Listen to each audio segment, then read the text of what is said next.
Hello and welcome to the British Sitcom History Podcast. You are listening to part 2 of our in-depth look at Please Sir, and we have already covered quite a lot of ground, so if you haven't listened to part 1 yet, please do go back and do that first.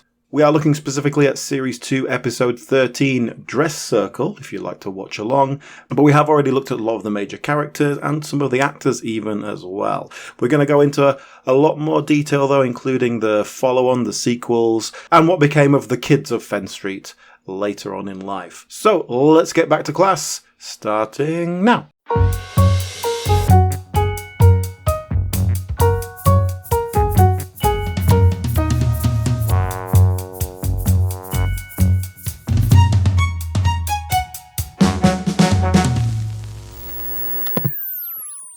So they're playing this game, and Pricey walks in, having just seen the girls, shaking like a leaf he is. And at that point, Doris comes in, Miss Ewell comes in, and she starts roasting Hedges, like it's his fault, because these two immodest young hussies, as she refers to them, are wearing these dresses.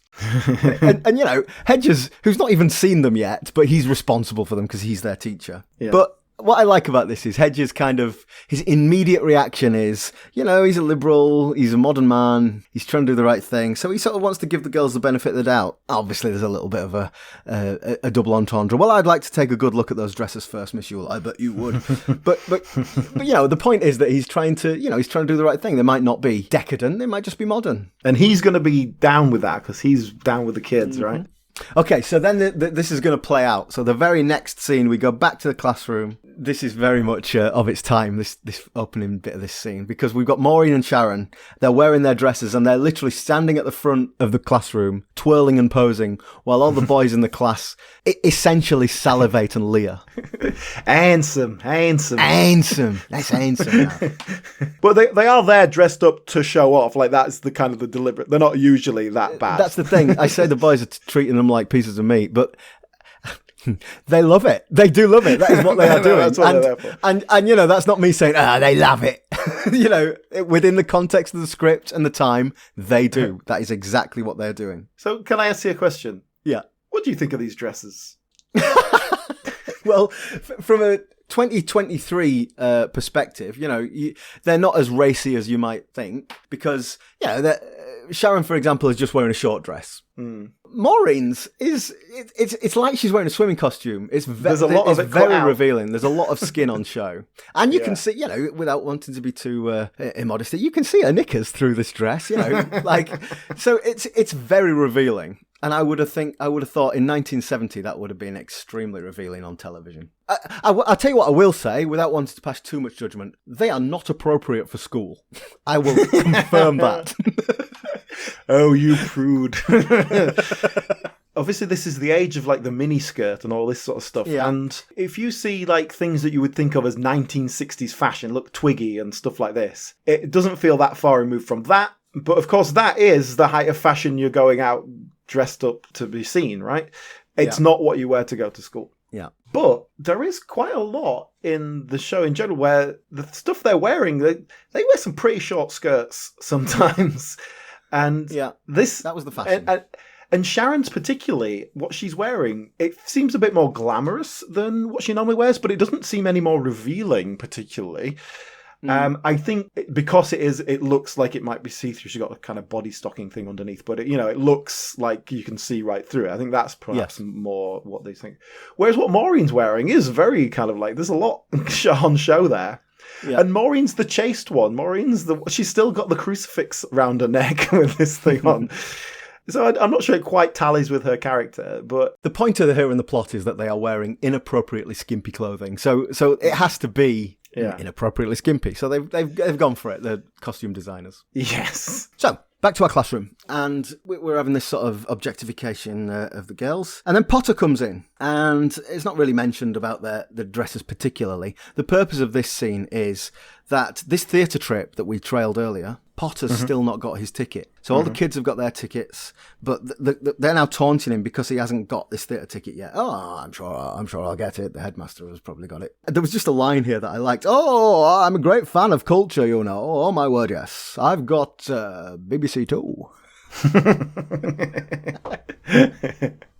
Yeah, I like that. I tell you what. I don't want you to drop the clip in. I was quite happy with that impression. Well, I'll drop it in now just so we can compare. Yeah, okay. I'm a great fan of culture, you know. Oh, my word, yes. I've got BBC too. What was on last night then? I didn't say I watched it. I said I've got it. Okay, so we're setting up again a little reminder, just for those of you not paying attention. There's a theatre trip, and Potter doesn't have a ticket yet. Let's just leave that there. So Potter leaves, and now Hedges comes in. So remember the last time we saw Hedges was in the staff room, and he's challenged Miss Ewell and said, "No, I'm gonna take a good look at these dresses." Yeah. And so he makes them stand up, which is a little bit dodgy. Let's stand up in front of everyone and look at how sexual you are. And then he sort of makes his decision. He does a little bit of a sort of thing and says, "Now, girls, those dresses. I'm afraid I'm going to have to ask you to take them off." Hey, because everything's got to be a double entendre.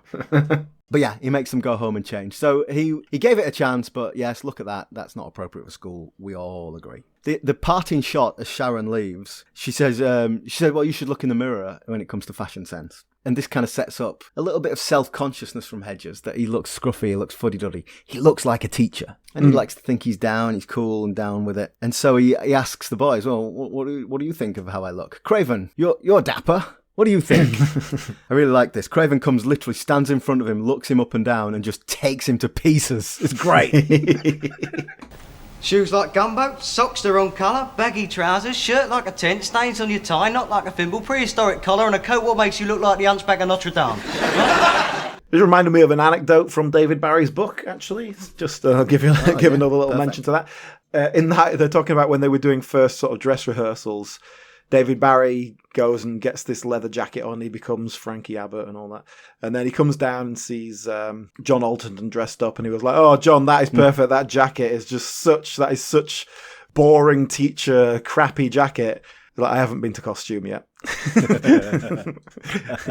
What I found interesting about this scene was that Hedges is genuinely put out by this. He's like, "Oh, do you know what? They're right. I am scruffy, and I'm going to sort it out." Because he's a young man. Like I say, he's in his early 20s, and he doesn't want to be an old man. And he is the oldest in that room, but he doesn't want. He's got an ego. He wants to be seen as a dynamic young man, not some old fuddy-duddy like Smithy. Yes. And later on in the series, we see a bit more of his personal life. He gets a girlfriend who later becomes his wife. And again, it's one of those things where you forget how young he's supposed to be. Yeah. Because, first of all, the actor is older. But also, because they're doing stuff like getting married and like planning for kids and all that. And that's, in my head, is something you do when you're in your 30s, not when you're 23. Yeah, sure. Right? Yeah, different times.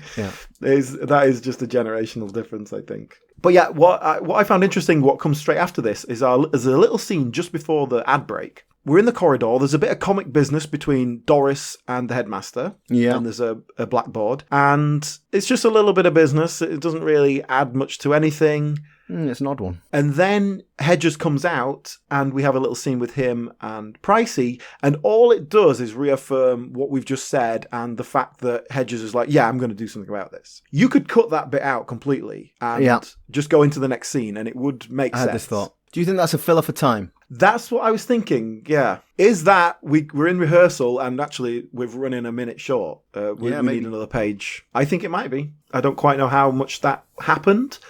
It might even be that in the scripting process, they finished their plot and went, it's supposed to be 23 pages, we've only got 22. Let's just stick something in. Yeah, I'm with you. I think so. But it felt completely added in, didn't it? It was fine. Bit of comedy. It's fine. Business. Yeah, it's absolutely fine. It's not a bad scene, but I think when you're killing things by analysis like we are, then you sort of notice this. So cut to after the break. Yes, and we got an exterior shot. Yeah, a bit more location shooting. What we have here is Hedges going into a clothes shop and buying some dapper clothes.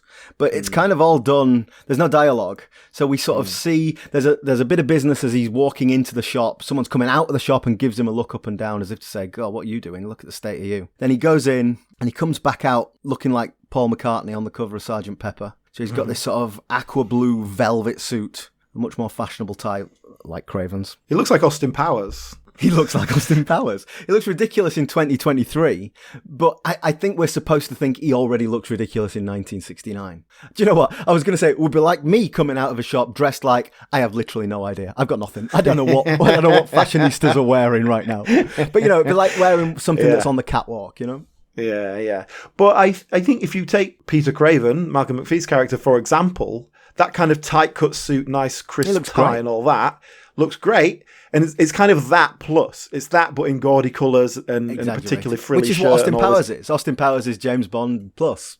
Exaggerated. Yeah, it's what's on the catwalk rather than what filters down into the actual kind of high street. But it's the sort of thing Jonathan Ross would wear to an awards event. yeah, that's a great. So if you are a sort of person who's deliberately ostentatious, it's what you might wear. Yeah. So that whole scene, I think it's interesting from a production point of view because it shows us what's happening. It tells us something. It moves the plot forward, but there's no dialogue at all. It's all very visual. Incidentally, the music. Did you notice the music? You've got presumably the BBC. You've got the BBC orchestra, presumably had a few beers at lunchtime, and they're playing "Dedicated Follower of Fashion," the Kinks song. Yeah, an orchestral version. But that song's great. I mean, I love the Kinks, but that song is taking the mick out of fashionistas. It's not. Yeah, it's already doing that. It's interesting. This little, this location shooting. Obviously, we've already seen in this episode they did location shoots with sound, but they were very keen. It's something they do time again. These montagey, non-diegetic sound pieces of location shooting. Like there's one where all the kids take a trip to the zoo. And it's just like physical business with the animals, and then they do quite a lot of that. I don't know if it's a bit quicker and cheaper to shoot if you're not bothering about sound. So you don't have might be as simple as that. So next scene, we get back to the classroom. Hedges arrives and he's in his new whistle. Nice bit of Cockney rhyming slang here. They see him coming, so they deliberately kind of pretend not to notice. It's really funny. It's lovely stuff. It's lovely stuff that they do that because he's so pleased with himself. He's so full of himself with his new outfit, and they just pretend not to notice. It's great. I think it's really nice actually because he's coming in and he's like a bit full of himself, but he's nervous about it. He's like he knows that he's making a statement here, and he needs the validation, and so they finally go, "All right, we noticed the whistle." So they acknowledge it. There's a sort of grudging respect there, which is good. I think that's like that's what he wanted. And then Sharon's still annoyed at being made to go home and get changed, but she sort of gives him the once over. She literally stands up, looks him up and down, and gives her assessment. Again, too sexualized. Like, what do you think of this man? Assess him, rate him. He's your teacher. You're 15. But a 15-year-old girl assessing what a guy looks like, that's normal. The fact that the teacher stands there and goes, "Could you assess me sexually, please?" Exactly. That's inappropriate. But she approves. And there's a lovely bit of timing where Doris Ewell walks into shot and sees him and is just like, what the... Well, no, the timing is because Dennis has just said, "Oh, maybe Miss Ewell will send you home, sir." No. And then Doris bangs on the window. That's a great bit of business. She takes him outside the classroom. We can't hear what's happening. We can just see her pointing fingers and jabbing him in the thing. And then he's gone. He has to go home and get changed.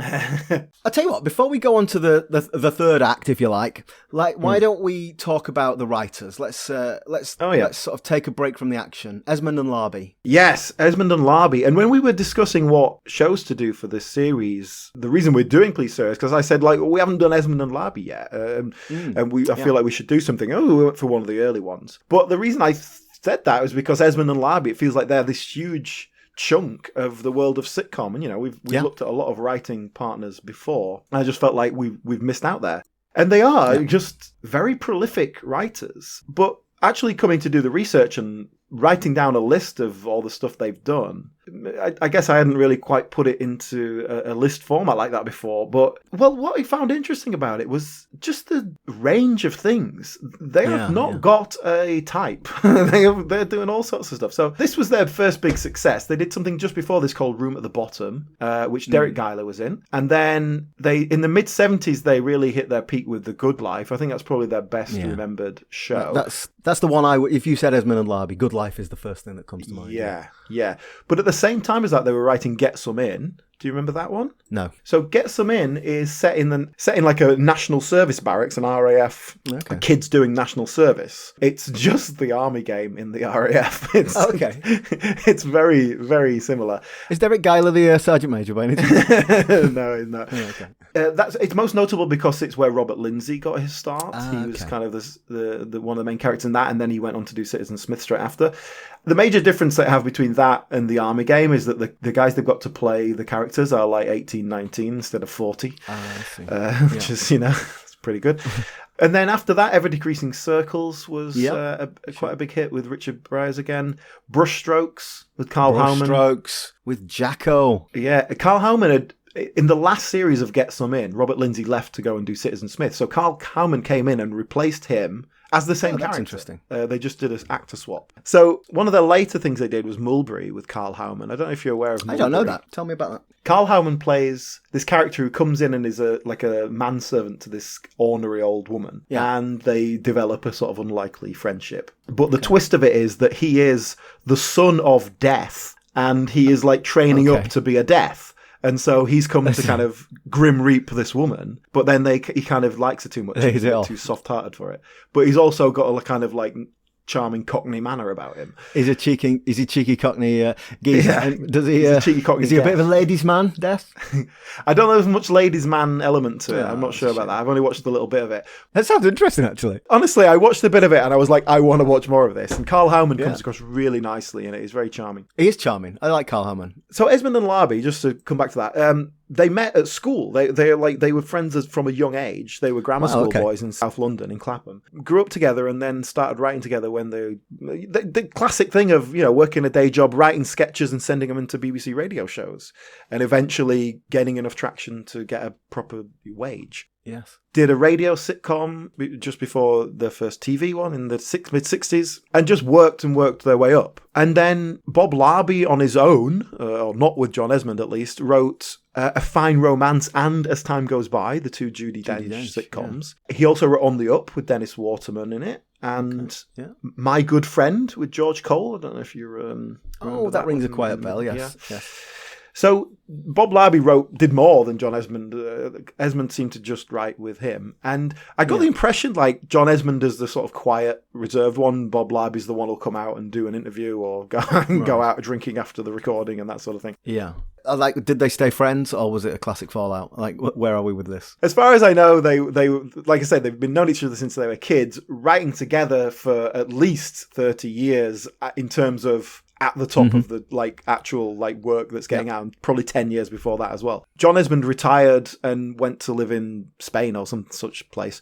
And Bob Larby carried on working a bit later. But, he retired when he was 65. It's not like it was, unusually young or anything. Yeah, I don't think there's any bad blood there or anything. I think it's all fine. They just aged out, I guess. The credits stop in the sort of mid-90s. And a bit of theatre work in there as well, a few plays, but mostly they're sort of TV writers. But what I find interesting about this is watching the first series of Please Sir, which, interestingly, was a 45-minute format. The episodes are TV 45 minutes, so it's like 42 minutes with an ad break. Sure. What I found interesting about that first series is I didn't find it very funny, and not in a kind of, look, I just see what this gag is and I don't find it funny.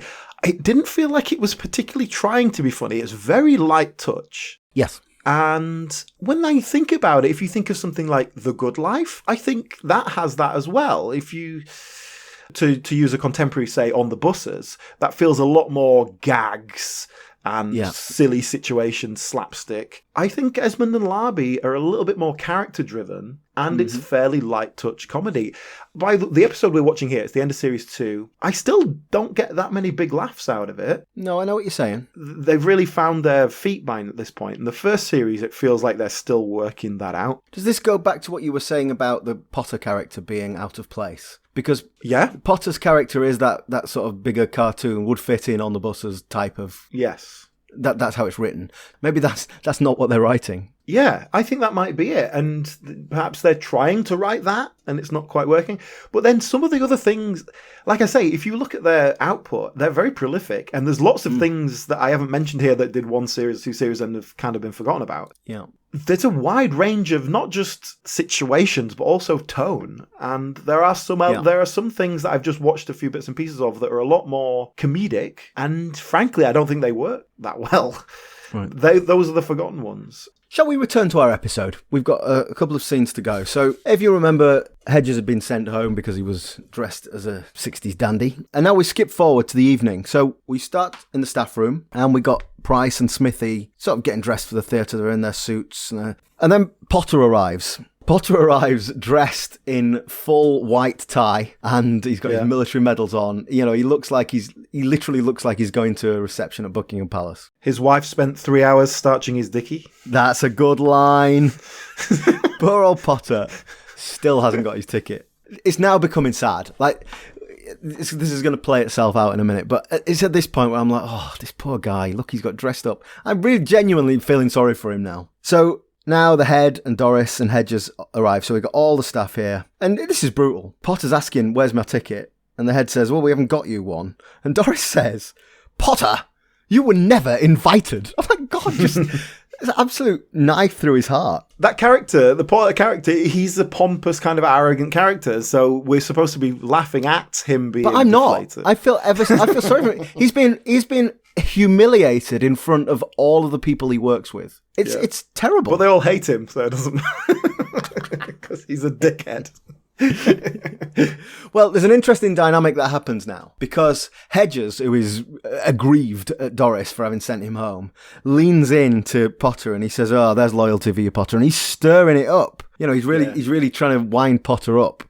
So anyway, everyone else leaves and we're left with just Hedges and Potter, and they decide to have a drink. Pricey's got some hydrochloric acid in the labs. Oh no drugs.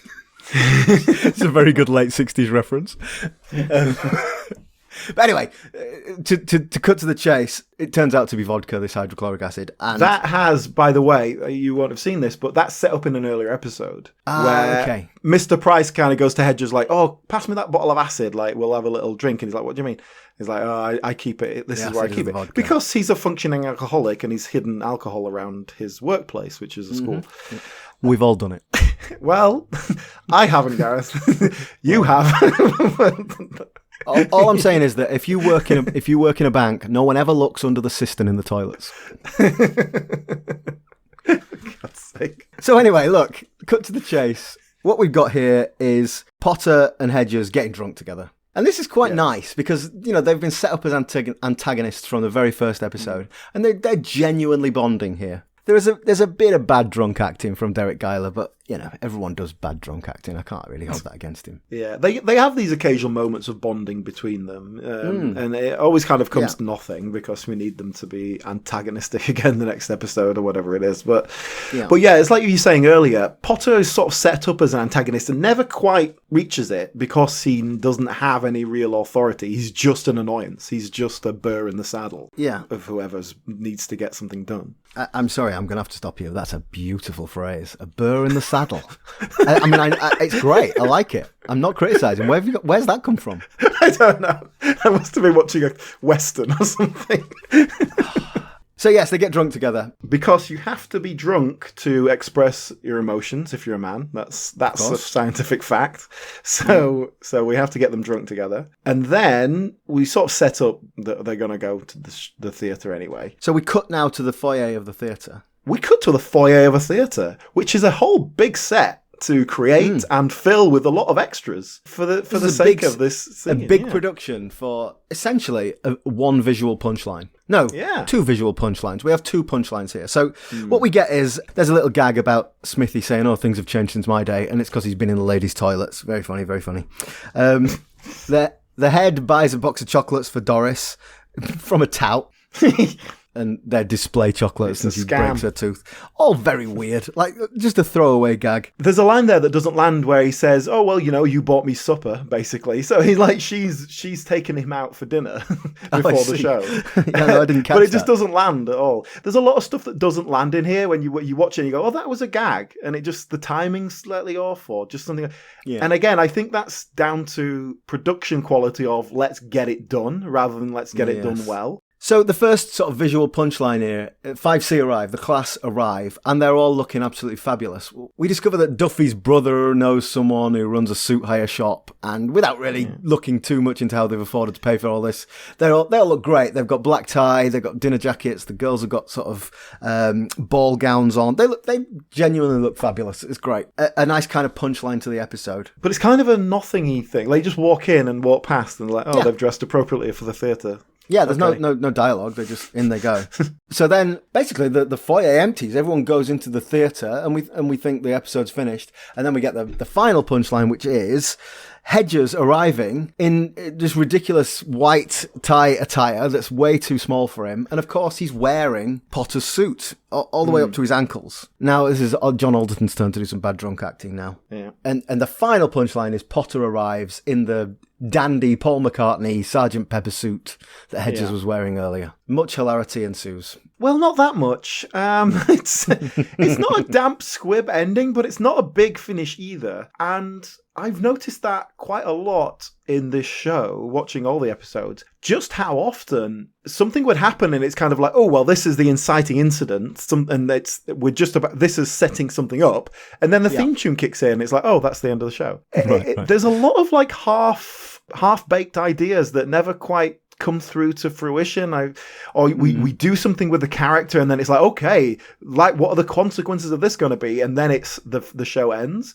There's a lot of that, and that's down to the writing, obviously. And I just feel like structurally, a lot of the writing doesn't work that well. It's not terrible, but there's just bits and pieces that aren't working. And I find less and less of that as we go along. And bits of Watch of the Fenn Street Gang, I feel, have less of that. And I think it might just be as simple as Esmond and Larby getting better at writing for a 25-minute format. Like you said, this was their first big thing, wasn't it? Yeah, they were more sketch writers, as everyone was back then. Yeah. It could be as simple as that. It might be that they're just getting to know the characters a bit better. We'll talk a little bit about what came afterwards, but like in the Fenn Street Gang, you have 6 characters, not 13. So it's just straight away more straightforward. It occurs to me as we finish our episode, I'm just thinking back to our discussion, and we didn't really talk about John Alderton. We sort of, we talked about Hedges, but tell me more about John Alderton, because he's the star of the show. He's the number one on the cast list. Well, let me ask you this, actually. What you look at John Alderton, what do you know him from? Do you know what? This is a shocking thing to say, but the thing that I think of when John Alderton is he's married to Pauline Collins, who was in Shirley Valentine. Yes. That's like literally the first thing I think about him. And I don't really know him. I think of him as a dramatic actor rather than a comedic actor. Yes. But like I can't tell you, oh, he was in such and such a, like Robbie Coltrane was in Cracker. Like I haven't got a John Alderton role that I associate him with. The reason I asked that is because I think I was the same. I kind of knew his face and I knew the name and I just couldn't quite place it anywhere. This was what made his name, and it was comedy, but it wasn't like he was a comedy actor or wasn't setting out to be. He trained at RADA and he did all the legit stuff. He did do some other sitcoms. He did shows with Pauline Collins. They did quite a few things as a couple, including sitcoms. No Honestly was one of them just after this in the 70s. 1972, he did a sitcom called My Wife Next Door. Okay. It sounds like a very 1970s modern domestic arrangement. Well, it's with Hannah Gordon, and the opening episode is they're divorcing, and so they've been living apart for 2 years, so they can divorce. And so he decides to get away from it all. Now it's all done. Move to the country, and he moves in, and then look, there's someone moving in next door, and it turns out to be her. So they're freshly divorced, and they're living next door. That's a great to each other. setup. Hilarity ensues. But I think what he's really remembered for as a dramatic actor, which came straight after this, was Upstairs Downstairs, where he was the chauffeur. See, I remember when I was a kid, Upstairs Downstairs I never watched it, but I remember it being on, it being huge, culturally massive. Everyone was talking about it, type of thing. But I think I was too young to watch it. And when I was looking at, if you look at John Alderton's career, it was very big in the late 60s and in the 70s. And then he doesn't exactly disappear, but he's definitely kind of stopped working a lot earlier than one would normally do so, if you know what I mean. And he's obviously doing theatre and stuff like that. He was the voice of Fireman Sam. Did you know that? I did not know that. So, it was work. But it does feel like he made a deliberate and conscious choice to step away rather than the work wasn't there. I don't know if I'm reading that correctly. I don't know why that is particularly, but the work definitely slowed down. He was a big star in the 70s. To go back to David Barry's book that I was reading, he was talking about John Alderton in that, and how come the later series of Please Sir, and this is not quite what David Barry says, I'm sort of reading between the lines a little bit here, but it felt to me like John Alderton just wanted to get out of there, fulfill his contract, turn up, do it, get out, because I want to move on and do other things. Well, this is what happens, isn't it, in the fourth series? So we talked about, we're treating these first three series as our canon, and then that fourth series we get a whole new class. And is it in the second episode John Alderton resigns and leaves the school? Or Mr. Hedges. So he's in a few episodes just to sort of set it up. The way they do it is like, 5C have gone, and I've been given a new class, and I just don't care about them. I made such a bond with the first class I ever taught that I'm never going to teach for 1 year, again. And I think I've done now. Yeah. And so there's a bit of business where he goes off to be a student again. He's going to go study psychology, I think it is, or something like that. Right. In a very kind of realistic, I don't quite know what I'm doing with my career. Do I want to do this kind of thing? But it's not explored enough to really be interesting. But it is just, we're getting him out of there. Yeah. And the fourth series, and like, let's face, I was saying like the first three series here, I wasn't particularly enamored by this show. I didn't find it very funny, and I too many characters. I thought the characters were quite one-dimensional. But that pales in comparison to the fourth series, which is really tough to get through, and it's like a 21 episode series as well. Well, you sent me 2 episodes of that, and I must say, I don't know, the thing is, right, I developed quite an affection for the characters, and then suddenly there's all these new kids, and I didn't like them, and so I have to acknowledge an element of, this is different, therefore I don't like it, which is not a good enough reason to dislike something. So it's quite encouraging that my judgment that I made after watching 2 episodes, you share after watching 21. Yeah, and even with that, they don't settle on the new kids like very quickly. They establish some kids that are like his new class, and then they bring in a whole bunch of other kids, like 8 episodes in, and then they're used much more sporadically than our previous children. So we never get the same affinity with them. Also, they're much less likable, and they are positioned as being very unlikable to be antagonists to our teacher characters, as opposed to in the first series where they are ultimately, we like them, and they're again quite poorly drawn characters. And so we focus much more on the staff, and we keep the same staff apart from Hedges, who leaves. We have all our other teachers stay, the headmaster and Pricey, etc. We get a replacement for Hedges, don't we? Kind of, and it was several episodes in by this point, but they bring in another character called David Fitchett Brown. Do you know what this reminded me of? As I watched the episode where he's introduced, it reminded me of the episode of Heidi High where Clive is introduced, because he's got that same playboy attitude. Yeah. Replacing a steadier character that we all had some affection for, and I instinctively don't like this guy. Yes, and it really feels like we need another young, dynamic character, but we'll go with something a bit different. Yeah. And honestly, that episode is so difficult to watch. It's such a cringy episode. So it's played by Richard Warwick, and I don't think it's his fault. I think it's just the character, but it feels like he's auditioning to be a wacky Doctor Who.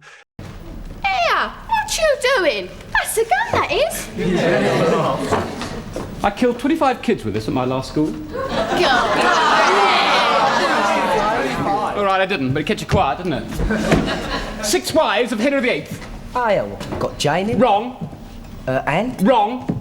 Yes, that's spot on, Alan. That is exactly what it is. That's really good. It's just like, it's like the way he's trying to ingratiate himself with the kids, and it's just like, it was really cringy. It was really like, it was difficult to watch. And then he settles in a bit, and he's in like 6 episodes, I think, maybe 7 or 8, something like that, as this kind of principal teacher, and then he just disappears. Well, it is explained why he goes, but he was obviously like just in for a 6 episode run, and then they were like, okay, we're not going to carry on with him. Let's bring someone else in.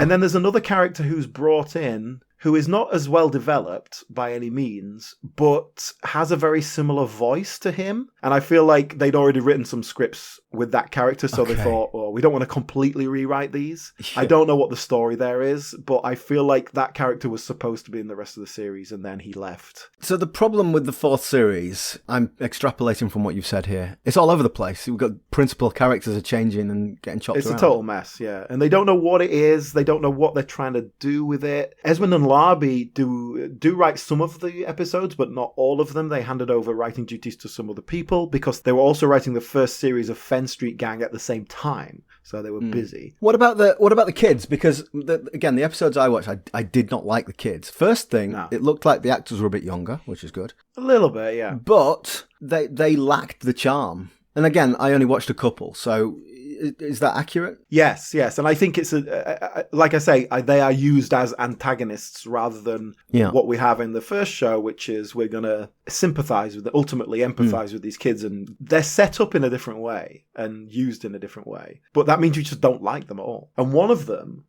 is Indian, Gareth. No. In East London? The character is Indian, of Indian descent, of course, with a British accent.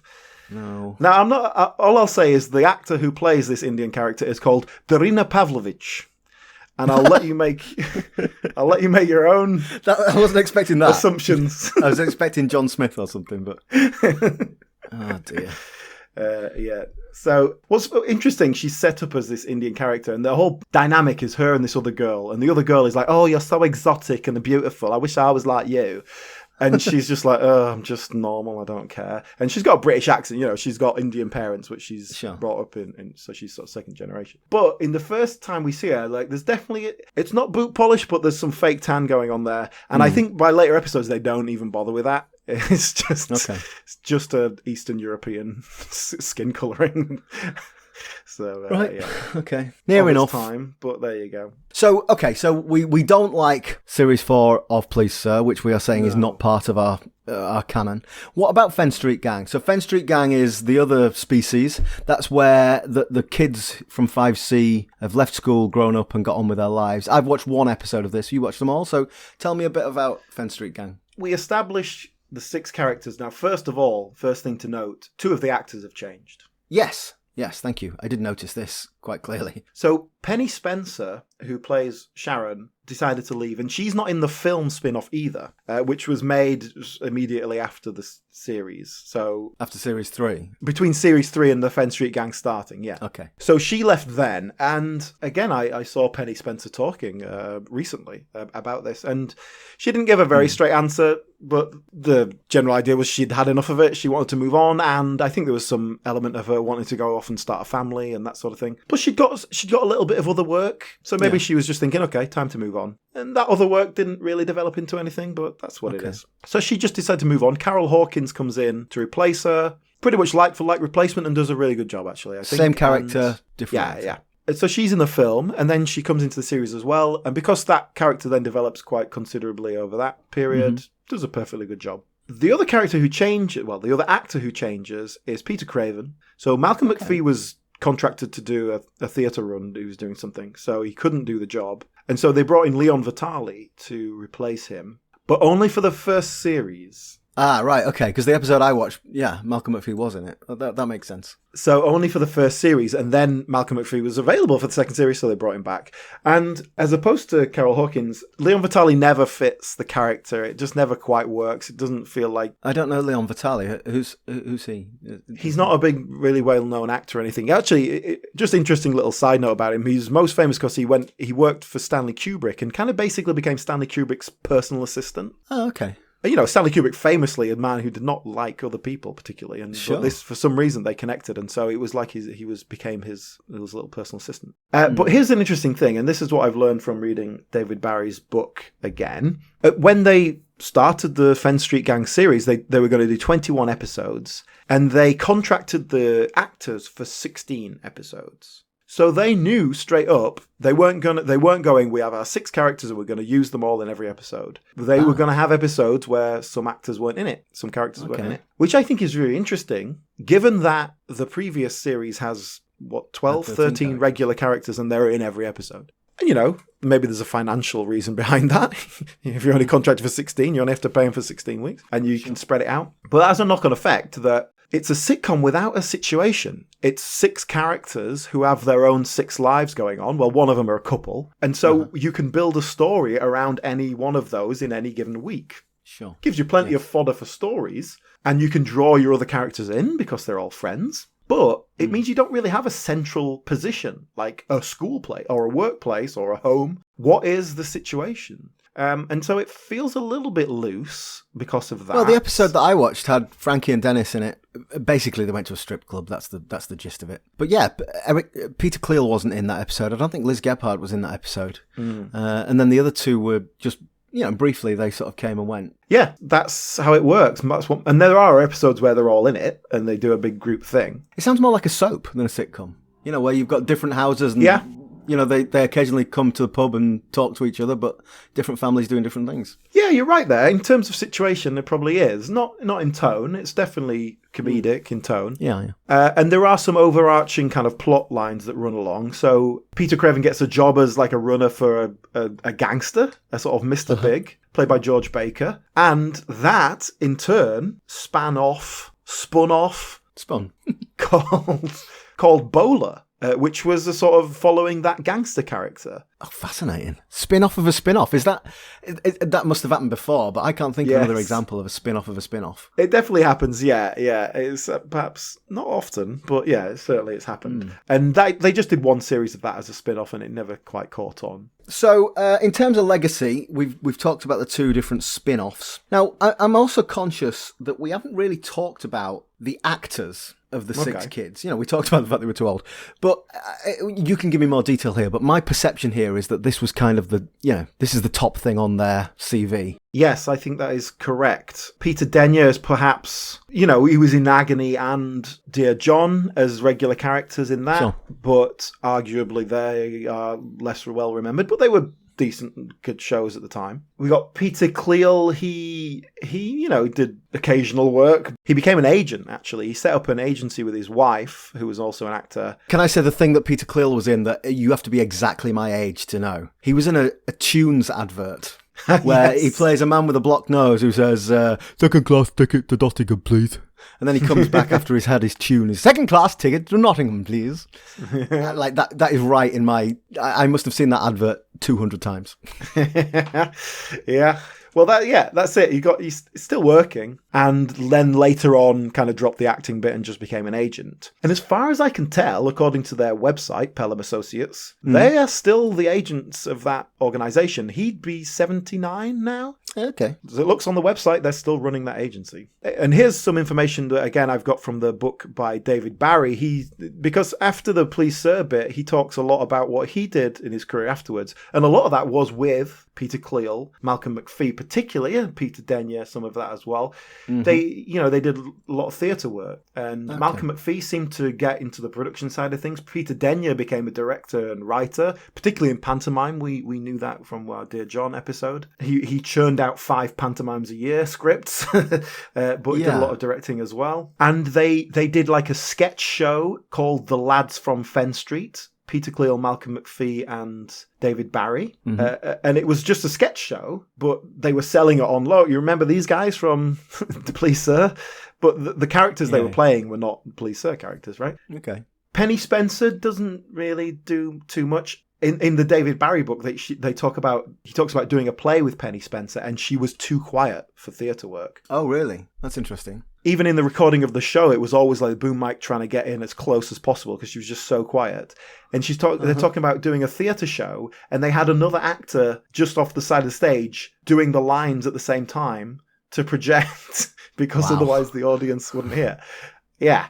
That seems like a problem for an actor. Yeah. Liz Gebhardt, again, just went on to do the odd sitcom appearance here and there and other acting work, but nothing too major.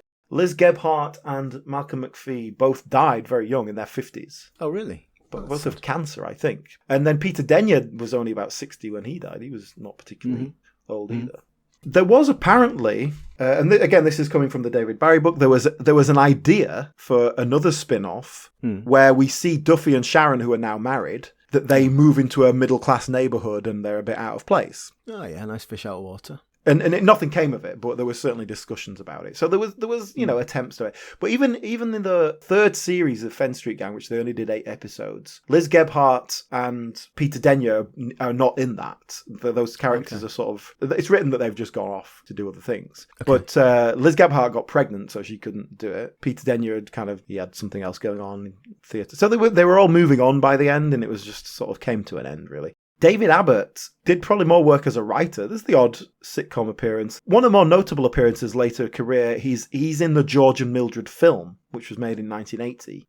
He plays a character in that, which he was cast in because they'd written it and it was like, this is really like Frankie Abbott out of Please Sir. Let's get David Barry to play it.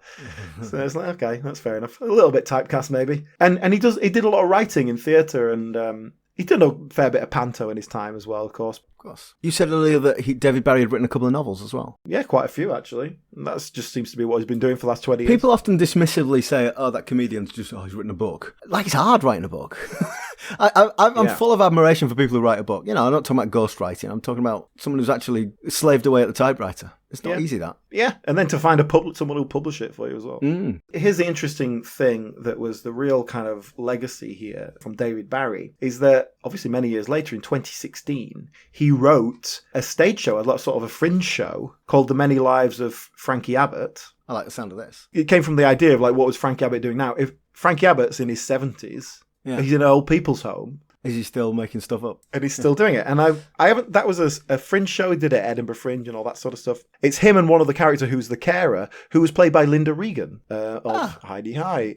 There's our link. Fame. Yes. So that was who, by the way, also writes detective novels and is churning out novels. If you're interested in Linda Regan's I did not know that. Output. That is interesting. So can I ask you, in a situation like that, obviously David Barry played the character on the television. But he doesn't own the character. Are you allowed to? Yeah. Like, could I do a one-man show where I pretend to be Ted Bovis in a retirement home? If it's an original script, yes. There's no intellectual property there? Well, recently this has been a bit of an issue because you know those companies who do like the Only Fools and Horses dinner show or Faulty Towers kind of thing. They've been running for years and it's we're using the characters but it's not original plot. So, you know, as long as you're not using plot, they're writing their own script. Yes. But recently there was definitely some kind of court case and they lost that. I'm not quite sure of all the details. I think that the only detail I can remember is that John Cleese's got another divorce to pay for. Perhaps. That sort of show, if you're paying a big chunk of the money out to someone else, you're not going to be able to run it. It's just not affordable. No. So I'm not sure exactly, legally speaking, but certainly he went and did this Frankie Abbott show. Obviously, I haven't seen the show because it was a live show. I wasn't aware of it at the time. But they've done a few filmed bits, just kind of promo material. There's David Barry there, and he's 75 years old, but he just clicks into this Frankie Abbott character, and it's exactly how it was. And it's fascinating to watch, actually. And he goes straight into it. I'm waiting for a bus, and I think it's time for you to go home, don't you? No, I'm off to Edinburgh, ain't I? To do my show, to talk about my adventures. Yes, Frankie, of course you are, but perhaps you should do that after lunch. After lunch? Yes, at the home. And he's written it as well, so obviously it's done from a place of love. It's done from obviously an affectionate place. As far as I know, he's not touring that anymore. You know, the guy's 80. But I met him the other day, and he's in fine fettle. You know, he seemed perfectly perky shape. So sure he could if he wanted to. Can I make another couple of notes? Just a couple of little things that I got from the David Barry book. Yeah, go on. A couple of things that really interested me. First of all, he'd done a bit of research and put up some numbers of viewing figures. And in their third series, they got 7.5 million viewers and were outperforming the likes of Steptoe and Son and Dad's Army in the weekly ratings. You know, which is like not to be sniffed at. I thought that was really good. It gives you an indication just how big this show was, because it's certainly not remembered in the same way as Dad's Army and Steptoe and Son. Yeah, yeah. And another little anecdote there from it was, so we know when we did the opening credits and you've got all the kids there and they're doing things. In the third series, the opening credits is just like their names on a wall. It's like done as if it's graffiti. Okay. And that's because they worked out, due to some sort of contract, small print or whatever it was, the opening credits, they were paid separately for it. So every time it got used, they were paid again as a different thing. I see. As opposed to being under their normal contract. Okay. And so the third series, they were right, we're not using it then. Because they demanded to be paid for it. That is interesting. That is interesting. Can I actually, you've just made me think of, we talked about the opening credits. I want to talk about the end titles. This was a note I made. So the end titles are, it starts with a still, like a class photo, a school photograph with them in front of a brick wall. And then we get close-ups of each individual with their, the actor's name. Can you remember when you were at school and you had a photo taken? Yeah. Did you have a class photo with every teacher in the school and the school caretaker alongside?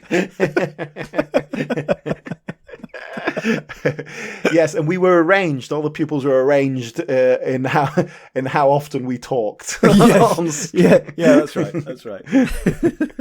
Let me just wrap up a couple more things from the David Barry book, which again, just to repeat what we said in the first half of this show. David Barry wrote a sort of professional memoir called Please Sir, The Official History. David Barry played Frankie Abbott. Mm-hmm. And it's just a really interesting look at that kind of era and what it was like to be someone who'd risen to fame pretty quickly and then had to kind of get on with a career. But then looks at the Please Sir story particularly as well. And David Barry, interestingly, he started his writing career with an episode of Fenn Street Gang. He came up with an idea for the character of Frankie Abbott, let's explore this. And they went, okay, write as a synopsis. And he did it. And then he wrote the episode. That sort of started his career.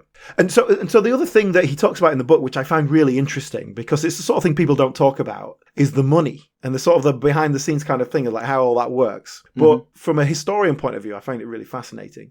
And he was saying in 1983, Please Sir was repeated, which, didn't get a lot of repeats. ITV didn't do so much repeats. And they, as the actors, got paid £300 per episode in 1983 money. Oh, great. Which is a nice little chunk of change, isn't it? It is. I'm pleased to hear that. And then he was saying in the 90s they repeated it on like UK Gold or something and they got a lot less. Well, sure. But I guess that's just how the agreements work or however that's the audience size, isn't it? Yeah. But you make the point there about it being repeated on Gold and you get a lot less. Like, if that's on a streaming service, you're not going to get paid anything like the same, are you? No. But that's why things aren't on iPlayer. Like, why not just shove everything on there and we can watch it whenever we want? Because they have to pay for it. You have to pay. Yeah. And it might not be a lot, but it's going to be enough that it matters. Well, do you know what? I think we have washed, rinsed and wrung out Please Sir pretty well. I think we've talked about the cast and the characters and the spin-offs, and I think we've covered it.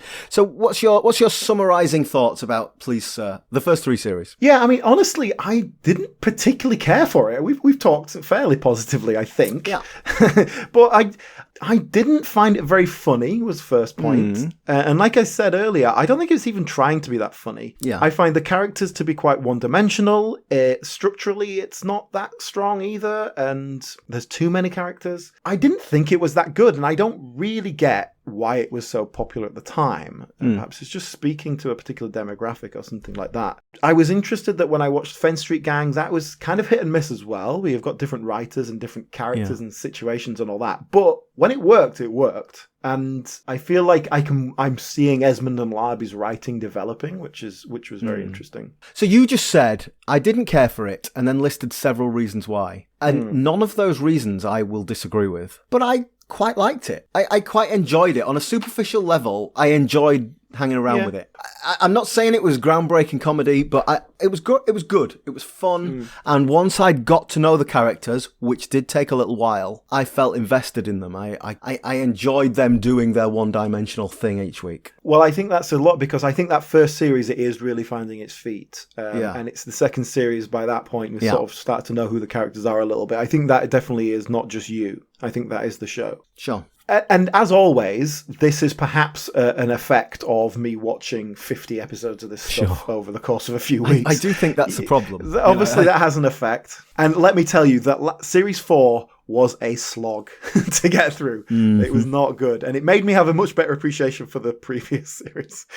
Yes. Gareth, there was, of course, a film spin-off which we haven't really talked about, but is that because we always do a little bonus episode? Well, we have a track record, don't we? I haven't seen this film yet. I know it exists, so I guess at some point we will watch that with Sol and talk about that in a future bonus episode. We'll come to that. I will say, I think it's not a bad interpretation of screen to film. That would be my just little sneak preview there. It's not a bad.